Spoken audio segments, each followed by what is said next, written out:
means for a housewife, she does not have to be super computer literate because most of our homemakers are busy doing so much of things. They add value to our lives.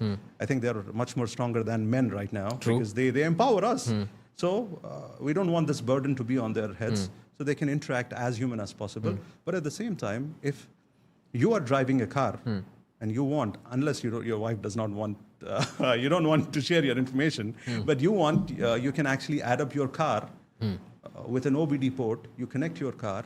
I can monitor the fuel level in your car. I can monitor how many times your fuel lid has opened. What is your driving behavior? Whether you have met with a crash or not. Whether you are using the car in the wrong direction. Whether you are not using the car in the optimum way and something may be damaged. Maybe it's you are actually driving an automatic for a long time and on the signal you're actually on D and still holding up with the brake and you're burning down with the clutch plates. So what I can do is I can say, hey, you know what? Your driving behavior is not good. I'm going to flag it up. And it's a very small thing, by the way.